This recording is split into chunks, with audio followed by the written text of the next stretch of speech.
Bon, on va y aller. Oui. Voilà, ce qu'on peut retenir, c'est que notre client et ami, Amadou Mansour Faye, a été encadré. La commission d'instruction de la Haute Cour de justice a notifié les charges qui ont été retenues contre lui. Les charges sont celles qui figurent dans la résolution de l'Assemblée nationale. Nous devons simplement préciser que, comme vous le savez tous, et comme les Sénégalais le savent, l'Assemblée nationale est une assemblée d'hommes politiques. Ce sont des hommes politiques qui se sont réunis dans une instance qui est une instance politique et qui ont retenu un certain nombre de reproches. Et ce reproche aujourd'hui, il est établi, tout le monde le sait. Le Sénégalais le savent, les reproches sont des reproches politiques. Et le principal reproche qui est fait à Mansour Faye, c'est d'avoir fait attribuer un marché dans le cadre de la Covid, un marché de riz, dans le cadre du programme de résilience économique et sociale, et d'avoir une réponse d'avoir fait une surfacturation.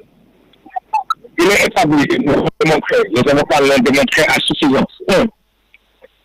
Amadou Mansour Faye n'était pas membre de la commission d'attribution de marché. Cette commission d'attribution de marché, sa composition est décidée par un arrêté du ministre des Finances. Dans le respect strict du code des marchés. Et cette commission s'est réunie à appliquer des prix de l'époque, des prix qui ont été confirmés par le ministère du Commerce. 275 francs, je crois, le kilo à l'époque.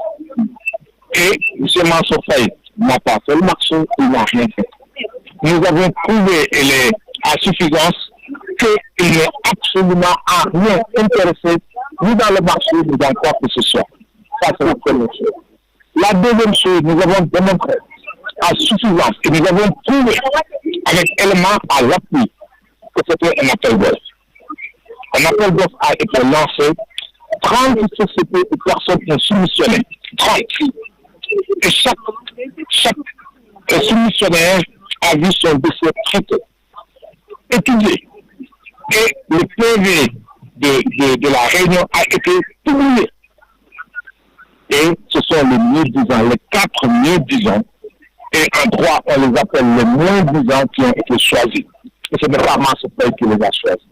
Par conséquent, si aujourd'hui il est retenu pour ces délits, pour cette infraction, il ne fait absolument l'objet de conduite que c'est une commande politique.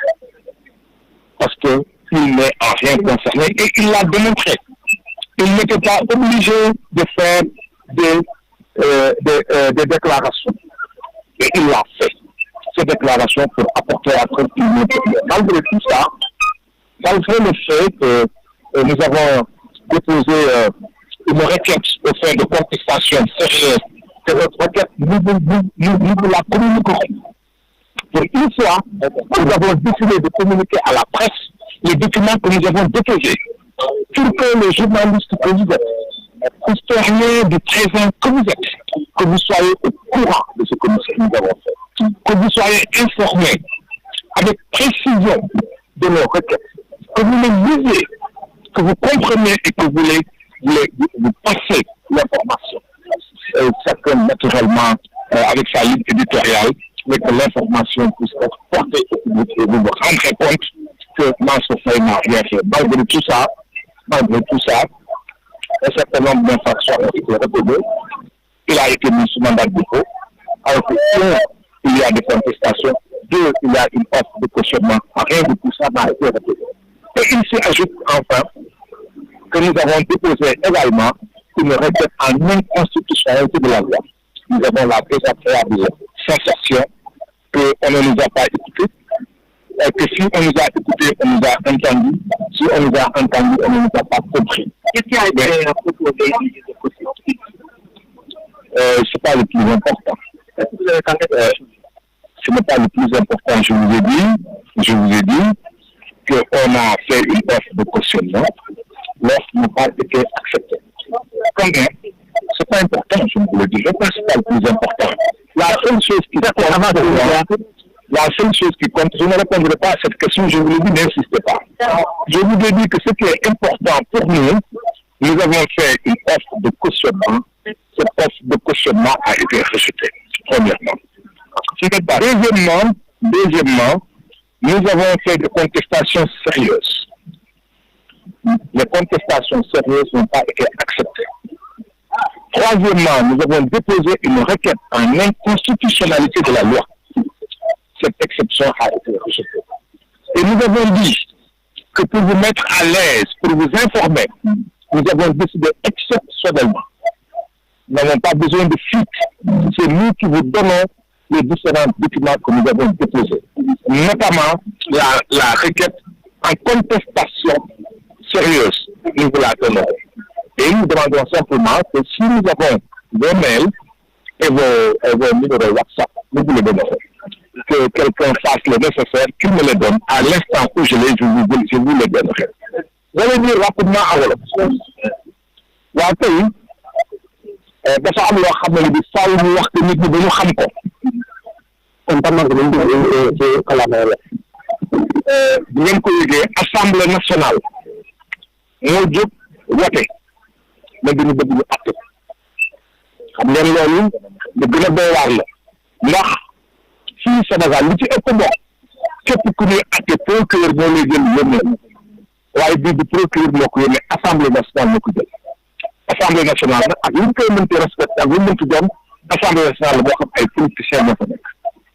ñu ñëw ne Mansour Faye ca affaire Covid bi Mansour dañoo xam ne bi réew mi tar na métti gouvernement bi décidé na dañuy dimbale askan wi jënd diw jënd suukar jënd ceeb jël askan wi lu toll ni 1 million de kër bu ci nekk mu am lu ñu dimbale loolu lañu ne ba mu koy def njëg dañu joxe du njëg bu jaar may wax sénégalais yi ñu ngi lay déglu kenn ku ci nekk ci ñun di nga jënd ceeb la nga xam ne ne bi keroog moom la ñu jël muy 2020 ceeb kilo 275 la gouvernement di jënde ñu ne bu ñu koy jënd mu di tam bi 275 000 commission la ñu jël Sénégal di ko lu neex nga def dañu am code ñu koy wax code de marché public code de marché public boobu lépp loo xam ne da nguur gi gouvernement bi moo koy jël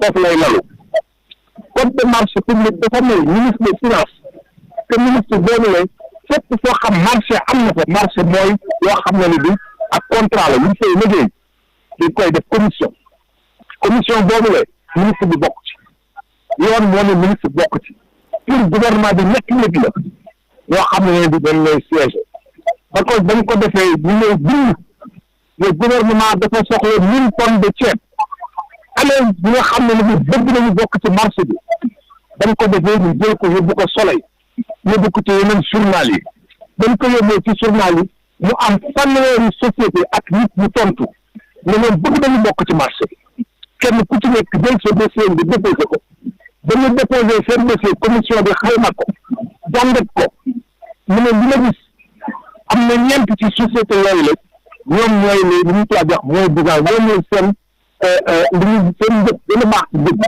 njëg boobu mooy kilo ceeb bi 275 la su jëm commission boobu Mansour Faye bokk ci dañuy liggéey fekkeewu ko dañuy xalaat fekkeewu ko ba ñu suñu solo di def di bëgg jaay bokk ñu ko ñuy def fekkeewu ko commission bi dafay jël ñeenti société ne ñu ñoo gagné bu ñu gagné ñu wax ko ba tey yama nekku ci ñu jël procès verbal bi jël ko yónnee ko ministre des finances le ministre des finances ñii ñoo gagné ñoo defee ba sangam ci anam sangam ba ñu defee lii la ñuy def loolu la ñuy def jël naa jébbal la ko ministre des finances dangu ko moom Mansour Faye fayul fekkee ñu fu muy fayee yëgul fu muy fayee ministre des finances moo fay dañuy wax ministre des finances pour ñu fay bi moom lañ ko jox commerçant yi jaaruñu ci ñoom ministre des finances lañ ko jox kenn ku ci nekk ci commerçant yi nga déposé pour ñu fay la kayit bi nga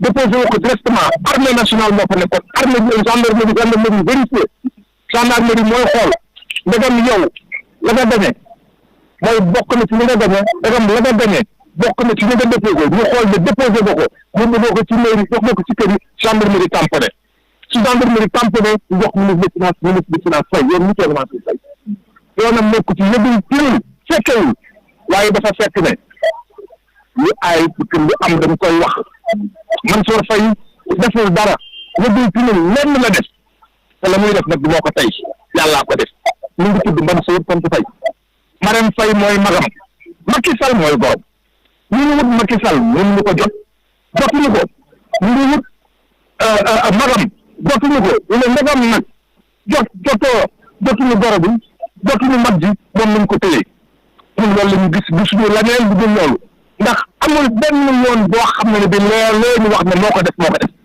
indi ñu ci benn firnde ba pare moom ci boppam ak ay avocat dañu indi kay yëpp ñu wane ko pour que Sénégal yi xam dagam li ñuy wax ay léeb la wala ay lippoon la ñun li ñu bind ñun avocat yi li ñu bind dinañu ko jël jébbal ko journaliste yi jottali leen ko ba Sénégalais bu ci nekk mën ko liir mën ko jàng mën ko xayma mën ko jàngat su boobaa kenn ku ci nekk dina xam ne te Mansour Faye dañ ko tàppal nañ ko jàpp nañ ko toog nañ ko war nañu daanele olof dafa ne doole moo mën dëgg ba kay olof di wax dama am benn màggatum pël mu ne olof dafa amul kam-kam ndax olof dafa am lu mu fàtte lu olof fàtte mooy màgget moo gis waxambaane la woon tey am na ay xale yoo xam ay waxambaane lañu bu ñu fàtte nit dara dinañu màgget lenn rek moo dul màgget dëgg ak parce que dëgg rek moo yàgg waaw xam nga Mansour ñett mbir la def benn bi dafa ñëw ñu koy topp li mais dafa surfacturé daf indi ay këyit wane ne mooy li ma wax lii dañuy surfacturé fekk li ñuy wax ay weddi wala olof di wax ci tubaab bi wax ne weddi yu dëgër ndax ñu tëj la ba ci réew mi dafay weddi mais loo ngay weddi ñu weddi dëgër mu indi weddi bu dëgër indi ay këyit wane ne bokk yëgul tribunal dàq boobu ñaareel ba yoon moo ko wax mais suñu lay topp dañ lay topp yoon moo la teg tuuma am nga sañ-sañ ne damay indi garantie pour ëllëg su moom mën nga tayle alal koppar la wala ay bien mën na nekk kër mu indi ko ñu bañal ko ñetteel ba dañuy wax ne cour bi koy àtte bi ko yoon waxee muy anti constitution la fa laluwul ci yoon ndax fii Sénégal lépp loo xam ne bi loi la dafa war a que lalu ci charte bi nga xam mooy gën a kawe bi nga xam ne constitution loi di bokk ci moom tamit xal bi waaye nag ñun dañ naan ay avocat ñun duñu ay magu xamoon nañ ko duñu ay magu waxoon nañ ko ay magu dañ koy xeex bi nag yaar la dañ koy xeex fii ci tribunal fépp koo xam yoon may nañ ko fii ci Sénégal ñu xeex dinañu ko xeex yoon moo ñu may ñu am xañ-xañ bi Mansour Faye am sañ-sañ bi su d'accordul mu dem ca cour de justice bu Abuja pour que cour de justice Abuja wax na lii baaxul cour de justice bu Abuja gis ngeen ko wa yàgg na jël ay décision contre état du Sénégal en tout cas dëgg la ci nekk suñ ci paree am na loo xam ne bi moo yoon moo ñu ko may mu di journal juridiction Nations Unies du ñu bàyyi dara tey jii ñi koy topp jàpp ko daf ko doole nañu xam dara que ay avocat Mansour Faye ñoom lu mu leen jaral ñun daf ñu ko jaral waaye ñun nag lim ñu ko jaral ci yoon la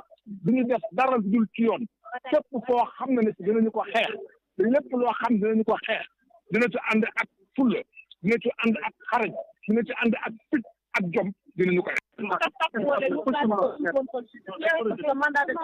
lépp lu ñuy may nangaluñu dara merci.